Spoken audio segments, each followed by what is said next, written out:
The Nonprofit Podcast. Tools, tips, and tactics to take your organization to the next level. The Nonprofit Podcast, powered by Donorbox. Welcome to the Nonprofit Podcast. I'm Cara, fundraising coach at Donorbox. We're here each week with practical actions you can use today to raise more money and take your nonprofit to the next level tomorrow. We receive so many questions about grants at Donorbox. Grants are instrumental to any organization's overall fundraising strategy, but they're complex to navigate and they can be a lot of work. The Nonprofit Podcast is joined by Gauri Manglik today. She and her team founded the innovative grants software platform called Instrumentl, with the goal to take the guesswork out of grants. Gauri shares how fundraisers can make the best use of their valuable time and energy when it comes to grants. Gauri, I'm so glad you're here. Thank you. Thank you for spending time with the Nonprofit Podcast today. Yeah, thanks so much for having me, Cara. We all want to be more effective and efficient at finding the right grants for our nonprofits. So, Gauri, there are so many grant opportunities out there. What makes a grantor or a funder a good fit for my organization? Yeah, great question. So the first is that you want to see that there is a clear mission alignment with that funder. So you'll want to make sure that what the funder says they care about, like from their website, or if they don't have a website, what you can glean that they care about from who they have funded in the past matches the type of work that you're doing. And when you look at those organizations' kind of past grantees and you read about their website and you hear about what they're interested in funding, you want to get excited and you want to feel like that's not a huge stretch. So that's one thing. I would say the other thing is is important. You also want to make sure that you're kind of meeting their eligibility and ineligibility requirements. Sometimes grants can be very specific, very nitty gritty. They might have some, details about what you can use this grant for, what you can't use that grant for. You want to make sure that that's also, you keep that into account. The other thing to look at is like how competitive is this grant and or this funder, and how should that play into my fundraising strategy? So again, when you're just starting out, you know that winning your first couple of grants is going to be harder. So if you have the opportunity to focus on funders or opportunities that are a little bit less competitive, then that could be a good place to start and work your way up to the more competitive grants. And so one way you can do that is, like on Instrumentl, we have a section that's called openness to new grantees. And so that gives you a sense of like how open is this funder to new grantees versus repeat grantees. Because sometimes funders will, and hopefully you'll get there with the funder, sometimes funders will really have a set of grantees that they really love working with, and they're not that open to new grantees. But other times you'll see funders that almost work with, it might be 50-50, and that could change how you prioritize them. And then one other thing I'll say in terms of measuring competitiveness is that, again, if you're just getting started, you'll want to see if you can focus on the more local funders first, where there might be some additional reasons for that funder to care, maybe even heard about your organization, more of a connection to your local community, as opposed to going to those kind of broader national, more competitive funders right away. So your organization, Instrumentl, helps nonprofits find those right fit grants that you just mentioned. Tell me a little bit more about what you do and how that can apply for nonprofits of any size. Yeah, so Instrumentl helps nonprofits both find and manage their grants process. So we'll help connect you to good fit active opportunities as well as invite-only funders. And then you can organize your research. So you're not re-researching the same grant or funder. That's something that tends to happen. And then you can build out your grant calendar on Instrumentl so that you can map out the year. If you are lucky enough to have people helping you out, like maybe somebody else on your team or potentially like a grant writing contractor, you can invite them into your account and kind of collaborate together using things like tasks. And you can also easily create reports for your board, for instance. So you can do that all in one place. So when I've done that work, I've found some potential grant opportunities. I've confirmed that I'm really happy with this list of matches that's been generated for me. What do I do next? How do I get my foot in the door with these grantors or these funders when they know nothing about me or my organization? Yeah, so you found a list of grant opportunities and you believe they're a good fit. Awesome. And I like that you said how do I get my foot in the door with these grantors? 'Cause I think that's a good question, as opposed to a lot of people will think, will hope maybe that because there's an RFP or a way to apply online that they can just kind of skip the relationship building process. But that, there's still people on the other side. They're getting a lot of applications. So we almost, we'll always recommend to see if there's a way for you to actually build that connection. Best case scenario, you build a warm introduction. That's always best case scenario, right? Which would come from hopefully your board or maybe friends and network communities that you're a part of. Other option would be to reach out based on what information the funder provides on their website or their 990 information. Here, I would say it's like worth reviewing some blogs or some webinars on how to write great cold emails or great cold messages. These obviously these funders are also going to be getting a lot of other kind of messages cold, and and all you're trying to do in that initial message is just get some initial validation that it's worth it for you to apply. So if you're reaching out cold, you may not want to go all the way to try to get a meeting with that funder or something like that, right? You're taking up their time. They're like scrolling through LinkedIn. Can you structure a message where you can make it really easy for the funder to say yes or no, like you're in line with what we're currently prioritizing, and like I actually think it's worth it for you to take the time to apply. That's your whole goal with those cold messages.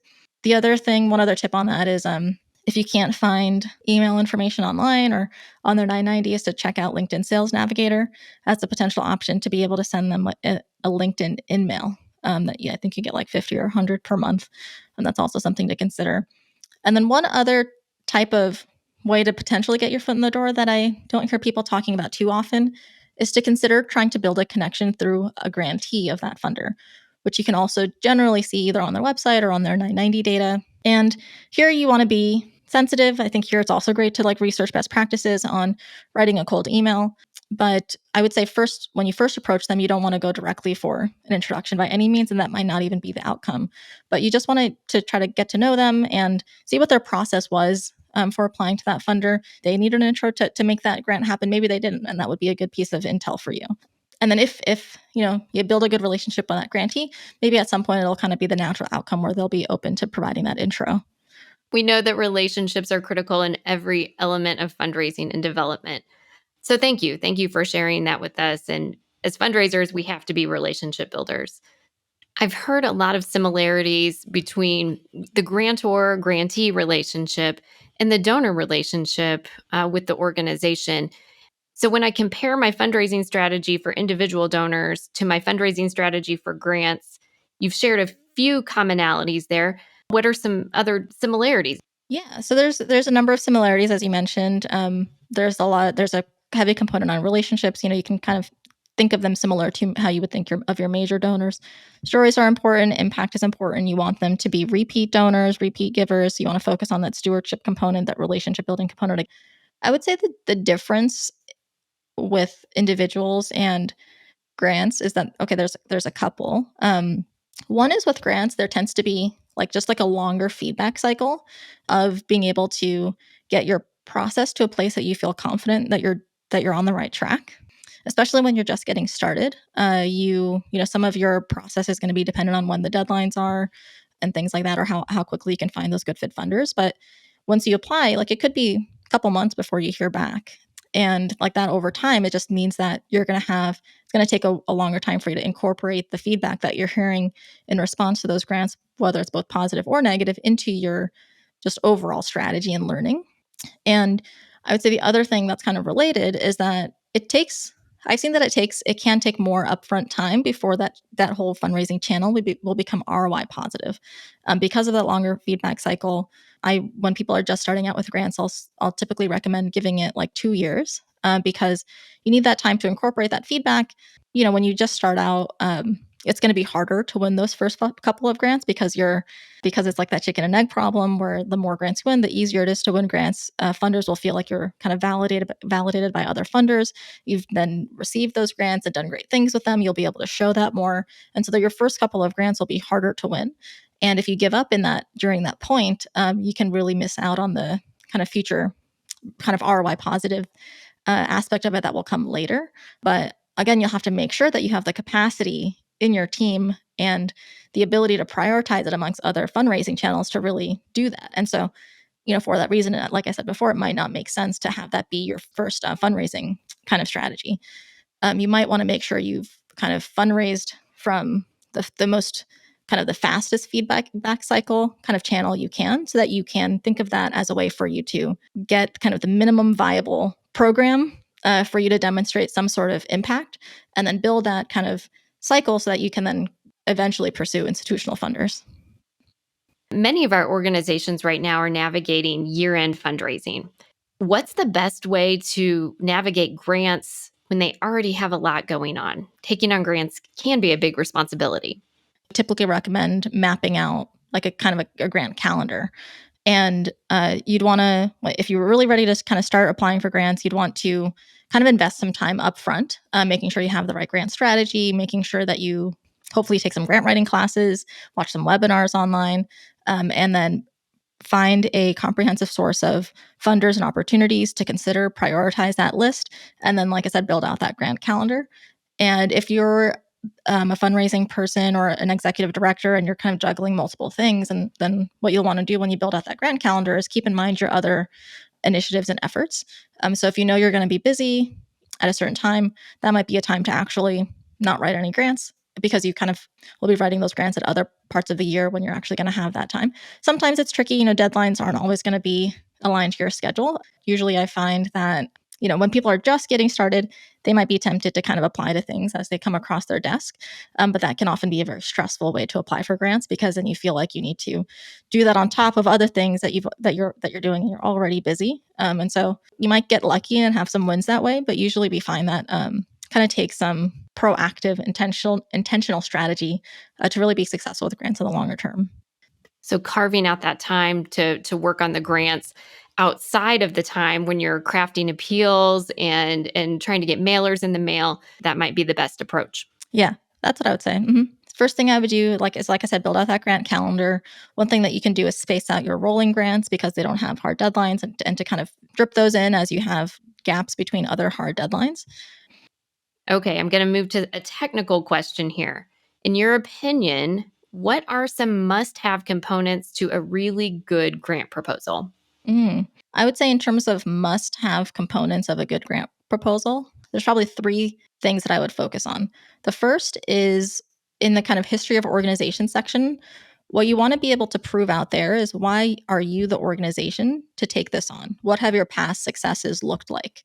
So if you think of this funder as taking a bet on you, giving you $100,000 grant, why should it be a no-brainer for them to give it to you over another organization based on what you've done in the past, right? That's like the easiest way for a funder to feel confident in you, is based on kind of your track record. Pulling that on that thread a little bit, that because of that, that could be a reason for you to not necessarily start with grants as like your first form of fundraising, right? Because institutional funders will be more risk averse than individual donors.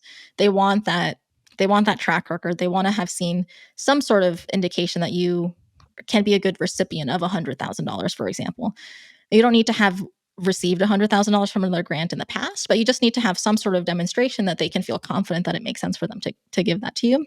I would say the other piece that's really kind of a must-have component would be basically like what you're needing this funds for, like your statement of need, and then also your goals and objectives. So here you want to really make sure that it again feels like a no-brainer for this funder to feel like there's a strong need based on your insights and the work that you've done in the past in the community, or in the program area that you're working. And here you also want to connect that to the funder's mission. And so this is where having that really strong match is important. And you can't really there's only a limit to how much you can stretch it, right? It has to I like to say, you want it to feel like really on the nose, that when you look at that funder, when you look at who that funder has funded in the past, when you look at that funder's mission, there's like a very strong alignment with what you're doing and what the problem is that you're trying to solve.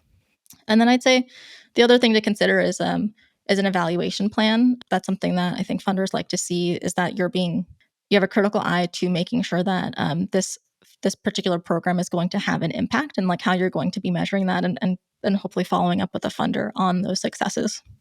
That is excellent advice.